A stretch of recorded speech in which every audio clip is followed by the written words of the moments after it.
I, at one point, pitched doing a cooking show. I would still one day like to do a cooking show. I would.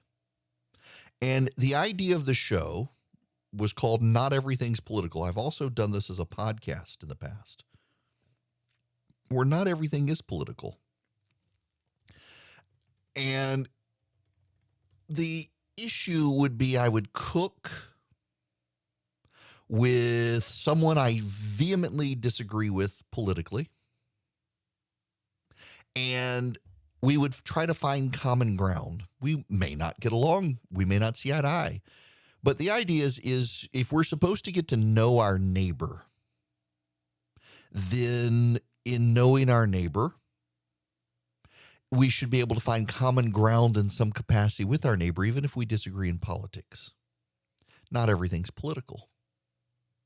But I also do think increasingly a lot of things that shouldn't be political have become politicized. And politics, for a lot of people, is becoming a religion. And I was struck this morning. I was driving home, and before I left my hotel to try to get home in time for the show, I saw someone, they put up that sign, the sign. These signs are in white people's yards, inevitably, almost to the exclusion of all other races. They're in white people's yards. And they say things like, in this house, we believe.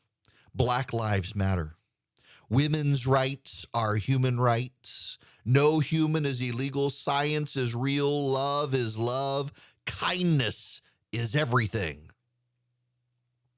You can actually buy these signs on Amazon.com for about $14. In this house, we believe. Black lives matter. Women's rights are human rights. No human is illegal. Science is real. Love is love. Kindness is everything. This is a creedal statement. What characterizes a religion? There are a lot of places you can go online. You can say, what exactly is a religion? What defines a religion? There are lots of places. A social science textbook says elements of a religion are there are gods and forces in the public square. There are sacred symbols defining or redefining what is real. There are sacred stories connecting the past, the present, and the future. There's a community worshiping and acting together. There's a deeper one, though, and let me give that to you. What is a religion? What's the definition of a religion? Some are too narrow and exclude belief systems. Some are too vague. What is a religion? There's a belief in supernatural beings. There are divisions between the sacred and profane for objects, places, and times. There are ritual acts focused on those sacred objects, places, and times. There are moral codes with supernatural origins. There are religious feelings that are derived from worship, from prayer and other forms of communication that must be engaged in. There's a worldview and organization of one's life based on that worldview, a social group that binds people together based on that. And I don't necessarily know per se that it's supernatural so much as pseudoscience.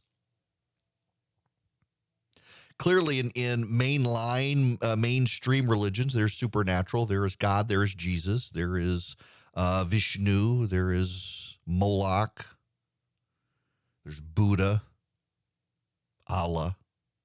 There are their emissaries.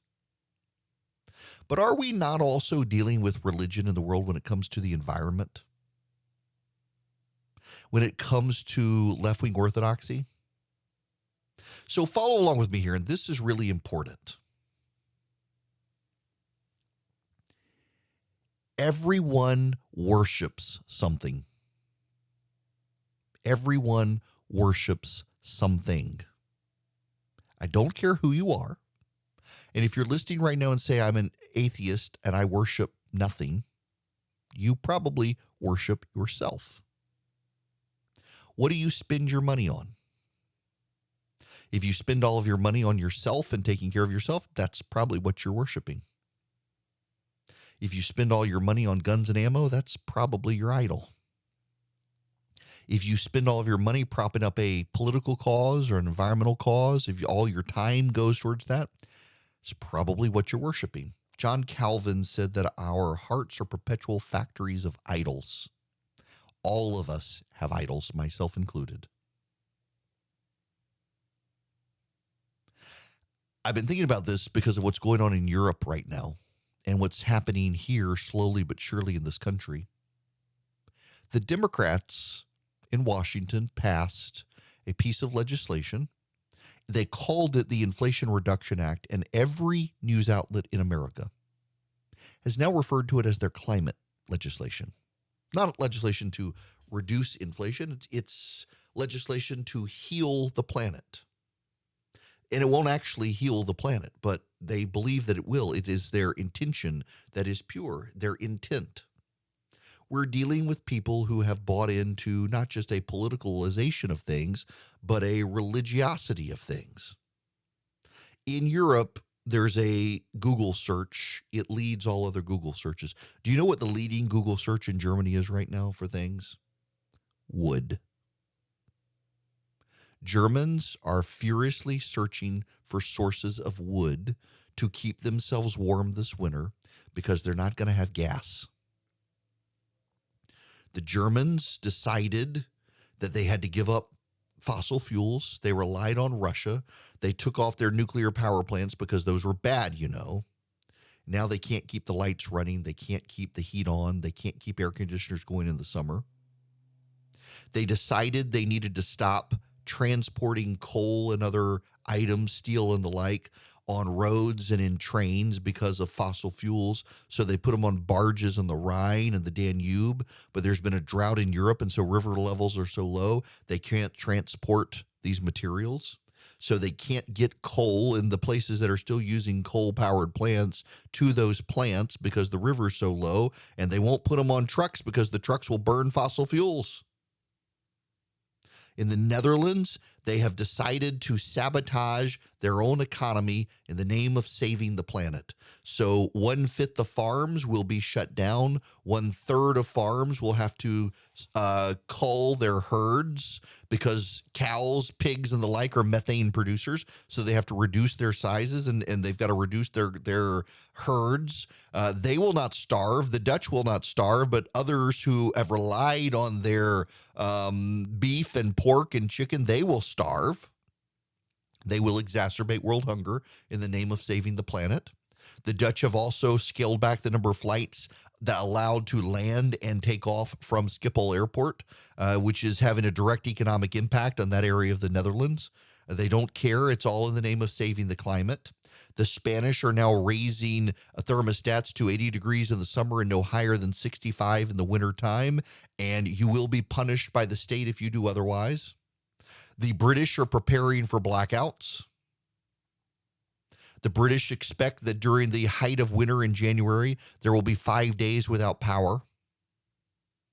We're seeing this around the world, and it is to serve their new god. There is a new religion, and it is called the environment, and it's a very old religion. See, what happens when Christendom leaks out of the world, when the world passes it by, is new religions don't crop up. Old religions come back. The old pagan religions that once Christianity replaced, they come back. So the supernatural comes back in different forms. The rise of people consulting their horoscopes has come back. The rise of crystal shops around the world has come back. The number of people who claim to believe in science, who put the signs in their yards that say science is real, and yet they consult their astrologer and buy their magic crystals, is on the rise. I know people like this. I know people. They believe in science, and yet they don't. They believe in scientism. Science has become their god, and it's a very supernatural god in itself. This science has the ability to convert a boy to a girl overnight. All you got to do is have the life-changing surgeries that are irreversible, and hey, it happens. I mean, the science says, after all, or the gods of science say. You see it in the worship of abortion around the world and the devastation. The Supreme Court decision did not actually end abortion in America. All it did is say the states could decide. You would believe that they had murdered their God and they were waiting for their God's resurrection. The way the Supreme Court handled it, the high priests of the left went nuts. And what happened to the left? They weren't giving money to churches. They weren't tithing to churches. They began tithing again to Planned Parenthood. It is a religion. And the problem is that what happens with religions? Religions don't like competition. Now, the Christian religion says that you convert, and what happens between you and God, it doesn't affect other people. You will eventually impact other people because you will love your neighbor. Christianity is the only religion with the concept of grace. You see this in the rise of self-identified Christians in the South who don't actually go to church, don't actually believe what the Bible says. They don't want to apply it to themselves. They have no grace. Authentic Christianity has grace. These other religions don't. All of these other religions, their eschatology is that no matter what you do to make yourself right with your God, you're still going to die as long as the Hicks and Rubes are out there not following what you say, particularly the environmentalist religion. The environmentalist religion, you can put up a windmill and a solar panel and buy a battery car and a bike, and as long as you're doing everything possible to save the planet, you're still screwed as long as the mouth breather next door has a bunch of kids and drives an SUV that takes gas. There's no grace. The eschatologies are always damnation. And this is where we are in our society. And by the way, this affects the right too. This affects the right. Don't think it doesn't affect political conservatives. There are a lot of political conservatives who are abandoning authentic Christianity for Christianism, something that looks and sounds like Christianity with the rhetoric of Christianity, but has no idea, no concept of loving your neighbor or grace. It is a cultural Christianity where culture should look like Christianity, but we really don't want Christianity. People are believing these things. It's affecting our politics. It's affecting our judgment. It's affecting our decision making. It is particularly dominant right now on the left. They have left the real church for one of their own creation. They have stopped worshiping the real God for the creation that God made. And we see this in Europe. And here's part of it. What comes with religion? Sacrifice and persecution. With Christianity, it comes with your own sacrifices, and you will be persecuted.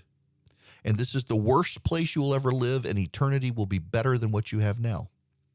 With all the other religions, it's other people must sacrifice, and you must persecute them.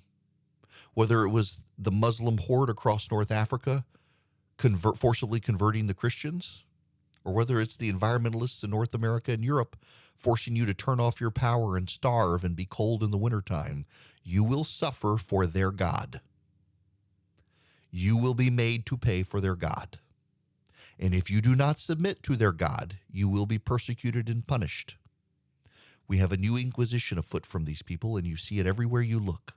Whether it's the mainlining and punishment on Twitter if you don't buy into transgenderism, an aspect of this environmentalist religion, it all derives from the environmentalist religion, this worship of the earth. And it's going to get worse. It's not going to get better. As people leave Christianity, and Christianity leaves this nation, new religions don't crop up. The very old ones do, and we know what happens with those old religions. Those old religions were a bunch of people who sacrificed others to their gods. And we're seeing it play out in real time with Planned Parenthood and everything else. And we're going to see the environmentalists who lead this new religion become some of the most violent in the religion. After all, they are the high priests, and they do not want to make their goddess Greta Thunberg scowl at them.